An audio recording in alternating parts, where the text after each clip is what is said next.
Now, the BAFTAs take place tonight, honouring the best movies from the last year. It's coming from London's Royal Festival Hall. David Tennant's hosting it, actually, this year. And it paves the way for the Oscars. As president of the BAFTAs, Prince William will also be there, making his first major appearance since the Princess of Wales' surgery. He did host an investiture ceremony at Windsor Castle a few days ago, but we haven't really seen much of him. Yeah, there was something else he did, actually. We went to a dinner, didn't he? He went to an London Air Ambulance charity dinner with Tom Cruise. Yes, that. But I think this is bigger than that. Well, this is public, isn't it? There's more public people there.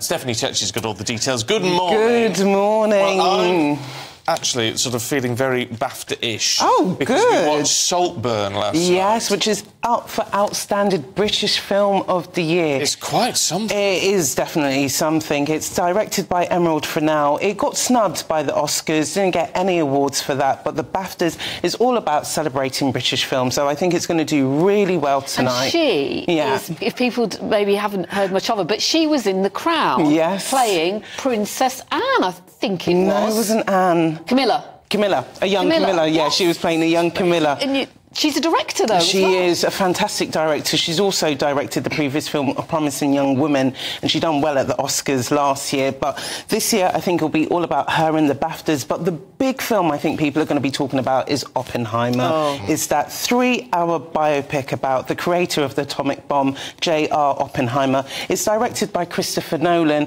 I think it's going to be a good night for the film. 13 nominations. He's never won a BAFTA for Best Film or Best Director, so I definitely think it's going to be about Oppenheimer. Cillian Murphy, I just adore from Peaky Blinders. He's going to with a good shout. Best actor. I've said it here first. I think he's going to get Best Actor. What I don't understand with this though, is it's very much a lauded film. It is. But all the reviews are terrible, and every time you talk to anyone, they all say, "Oh God, it was awful." Oh, well, we couldn't hear it. There was the audio, wasn't there? Well, Stephen and Pip. Barbie was the highest-grossing film last year, so you would think that would be what everyone's talking about, the BAFTAs, but it's been snubbed. It's only up for Best Actress for Margot Robbie, and I don't think she's going to get that. I think that's going to go to Emma Stone. Ryan Gosling's up for Best Supporting Actor. What I've been seeing with the BAFTAs is they like war movies. Last year it was All Quiet on the Western Front, done amazing. So really what the audience goes for and what actually wins on the night is two different sets of things. I hear David Beckham's presenting an award. Yes, he is presenting an award. What would that be?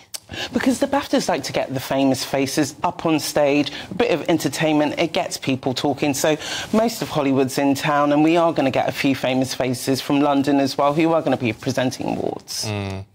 In terms of Best Actor, I mean, Barry Keoghan's up. Is that Best Actor or Best... Best Actor for Saltburn, but I think it's going to go to Cillian Murphy. And unfortunately, he didn't get nominated for an Oscar, so I don't think it's going to be a big award season for him. I'll tell you what struck me, because you mentioned, obviously, Margot Robbie for Barbie. She was one of the producers on Saltburn as well. She was. They're all sort of doing loads of different jobs now. Well, you know what? I find Hollywood and the film industry a bit incestuous at the moment. Everyone's kind of dipping in and out with different things. And you know what? The market is quite open at the moment in terms of, like, when it comes to creating scripts and working together on different projects.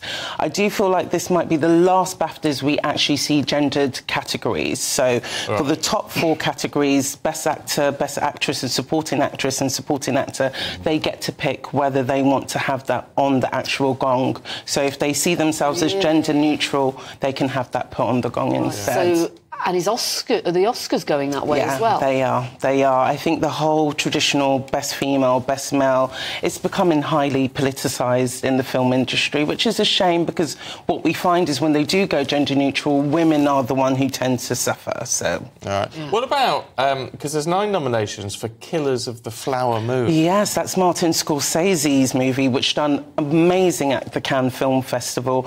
It stars Leonardo DiCaprio. Leo hasn't been nominated, but I don't think it's going to be that well received by the BAFTAs tonight. And there's also, which is something completely different, I think nominated for, in the animation film category, is a film about knitting. I watched that. Yeah. I could have watched that last night rather than Saltburn. Yeah, well, you know what, animation tends to do pretty well at these award shows as well, because there's a lot about the craft that I think really connects with the BAFTA members. So I wouldn't be surprised if knitting is something we're going to be talking about in the morning. Visible something. Knit one, purl one.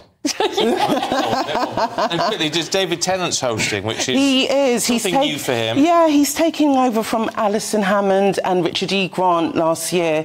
But he said he's not going to be mean to the celebrities. He said he's going to play it nice. So hopefully he does well, because it's a lot of pressure on the host, because everybody's watching and the celebrities in the audience are hoping to connect with him in a good way as well. It's definitely very much indeed.